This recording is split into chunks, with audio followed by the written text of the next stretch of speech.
तो गाइस जय जगन्नाथ मु आज अच्छे अनुगुल मुझे आपण मानक अनुगुल सबुठ फेमस जगह बुलेकी नहीं जी सेटा हूँ कि आमर अनुगुल जगन्नाथ मंदिर मैंने आम पुरी जमी भी जगन्नाथ मंदिर अच्छे अनुगुल पूरा टीटो पूरा सेमती जगन्नाथ मंदिर खाली कलरटा चेंज ना जमी 22 पाँच सिंहद्वार को सेमती मैंने जगन्नाथ मंदिर अच्छी तो गाइस आम बाहर जावा जगन्नाथ मंदिर को।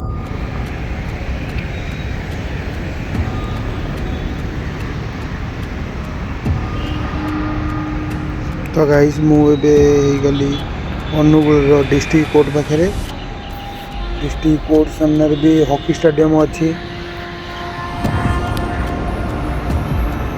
जोटा कि हूँ आम डिस्ट्रिक्ट सबुठ मैंने अनुगुल डिस्ट्रिक्ट सबुठ बड़ स्टेडियम आपण मैंने देखिपे यहाँ कोर्ट और यहाँ स्टेडियम।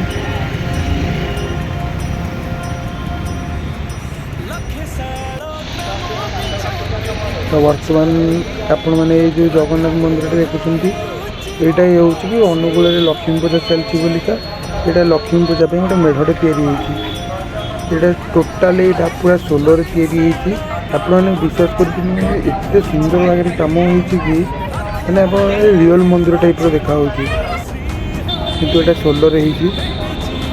तो गाइस आम भितर को जा लक्ष्मी माँ लक्ष्मी को आ जगन्नाथ को दर्शन करदे।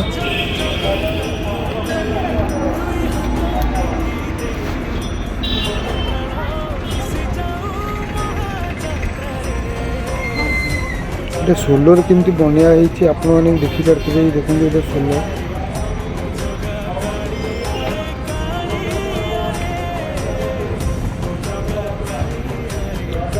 एबे तो दिन ना राति रे लाइटिंग टा भी बहुत बढ़िया से पूरा। जय जगन्नाथ जय जगन्नाथ। ये आपण मैंने देखिपे माँ लक्ष्मी को हमारे गजलक्ष्मी केते सुंदर भागे यहाँ आपने देखिपे संपूर्ण सोलर हो।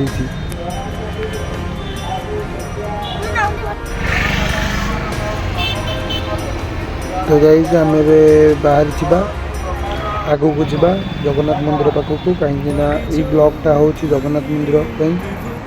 तो गाइस आम बाहर जा जगन्नाथ दर्शन कर।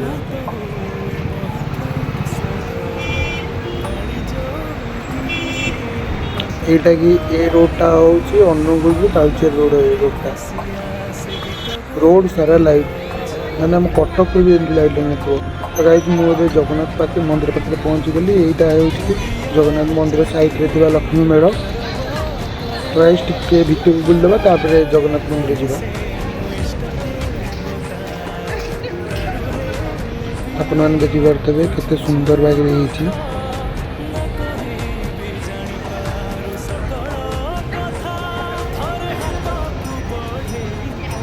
एपटे कौन गोटे मानने श्रीकृष्ण कौन मेढ़ टाइप देखा तो टे वाओ ये तो भी बहुत बढ़िया है। तो गाइस आम डेरी न करिकी आम जगन्नाथ मंदिर को बाहर जा ये देखूँ मुझे जगन्नाथ मंदिर पाखे पहुँची गली मुझे सिंहद्वार पाखक जाकि आपण माने अनुगुल जगन्नाथ मंदिर आम पुरी जगन्नाथ मंदिर देखिले आप जापर डिफरेन्स कौन माने संपूर्ण पूरा सेम सेम मंदिर खाली मंदिर कलर अलग ना हाइट भी सेम हम माने आम पुरी मंदिर जहाँ भी अच्छी सबू सेम हम। तो मुझे सिंहद्वार गली आपण टे साइड भी देखी दूसरी जगन्नाथ मंदिर।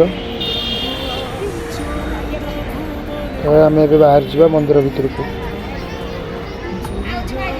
मंदिर भीतर पशु पशु पतितपावन भी दर्शन हो गला। जय जगन्नाथ। तो आम 22 पाँच चढ़ी जा मंदिर भीतर को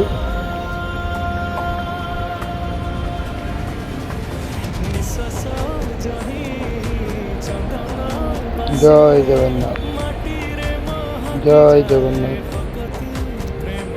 तो गाइस से मंदिर एवं मैंने कहीं यहाँ 3-4 बेला टाइम आज कौन के मंदिर पहड़ पड़ जाए गेट बंद अच्छी। तो चलतु मुझे मंदिर चारिपार्श्व मैंने चारिपार्श्व मुझे देखुची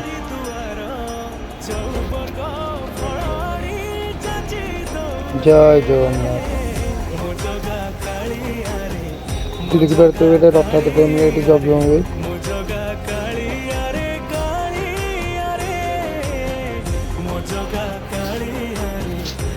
ଏଇଟା ମନ୍ଦିରର ଉତ୍ତର ଦ୍ୱାର। ମନ୍ଦିର ବି ଏବେ ସୁନସାନ ଅଛି, କାହିଁକିନା ଲକ୍ଷ୍ମୀ ପୂଜା ଟାଇମ୍, ସମସ୍ତେ ଲକ୍ଷ୍ମୀ ପୂଜାରେ ବୁଲୁଛନ୍ତି। ତ ମନ୍ଦିରକୁ ଏତେ ବି ଲୋକ କେହି ଆସୁନାହାନ୍ତି। ମନ୍ଦିର ଚାରି ପାଖରେ ମାନେ ଛୋଟ ଛୋଟ ଦେବାଦେବୀ ମାନେ ଅଛନ୍ତି। ସେମାନଙ୍କର ବି ଗୋଟେ ଅଛନ୍ତି ମା ସରସ୍ୱତୀ, ଆପଣମାନେ ଦୂରରୁ ଦେଖିପାରୁଥିବେ। ମୁଁ ବି ପାଖକୁ ଗଲେ ଆପଣମାନଙ୍କୁ ଦେଖେଇଦେବି। ମନ୍ଦିର ଚାରିପଟ ବି ବହୁତ ମାନେ ପାର୍କ ଟାଇପ୍ର ହେଇଛି, ଫଟୋ ସୁଟ୍ କରିବାକୁ ମାନେ ବହୁତ ଭଲ, କିନ୍ତୁ ମନ୍ଦିର ଭିତରକୁ ଫଟୋ ସୁଟ୍ ପାଇଁ ଆଲାଉ ନାହିଁ। ଯେକୌଣସି ବି ମନ୍ଦିର ହେଲେ ବି ଫଟୋ ସୁଟ୍ ପାଇଁ ଆଲାଉ ନାହିଁ ମନ୍ଦିର ଭିତରକୁ। ଏ ମନ୍ଦିରଟା ମାନେ ଗୋଟେ ପାହାଡ଼ ଥିଲା, ପାହାଡ଼ଟା କଟା ହେଇକି ମନ୍ଦିର ହେଇଛି। ଦେଖିବେ ତ ଚାରିପଟେ ଖାଲି ପଥର, ପାହାଡ଼ କଟା ହେଇକି ମାନେ ଅଧା କଟା ହେଇକି ମନ୍ଦିର ତିଆରି ହେଇଛି। ତ ମୁଁ ଏବେ ସରସ୍ୱତୀଙ୍କ ପାଖକୁ ଆସିଲି। ଦେଖିପାରୁଥିବେ ପାଣି ଏବେ ମାନେ ବହୁତ କମ୍ ଅଛି, କିନ୍ତୁ ପାଣି ଯେତେବେଳେ ଅଧିକା ଥାଏ ଛୋଟ ପିଲା ବୋଟିଂ ପାଇଁ ରୁହନ୍ତି।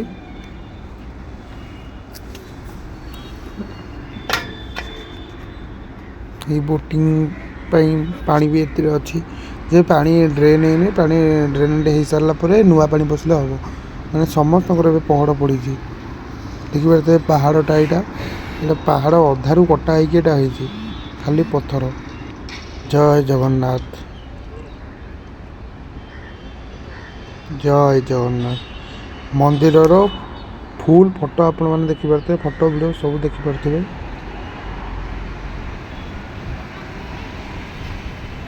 ମୁଁ ଏବେ ଅଛି ମାନେ ସିଂହଦ୍ୱାର ପାଖରେ ଥିବା ଆମ ପୁରୀ ଜଗନ୍ନାଥ ମନ୍ଦିରରେ ବି ଯେମିତି ଥାଏ ଗୋଟେ ପାଚେରୀ ଟାଇପ୍ର, ମେଘନାଥ ପାଚେରୀ ଭିତରେ ଯେଉଁ ଥାଏ ଦେବସ୍ନାନ ପୂର୍ଣ୍ଣିମା ସେଠି ହୁଏ। ଏଇଠି ଦେଖିପାରୁଥିବେ ଆପଣ, ଏଇ ଜାଗାରେ ମହାପ୍ରଭୁ ଶ୍ରୀ ଜଗନ୍ନାଥଙ୍କର ଦେବସ୍ନାନ ପୂର୍ଣ୍ଣିମା ହୁଏ।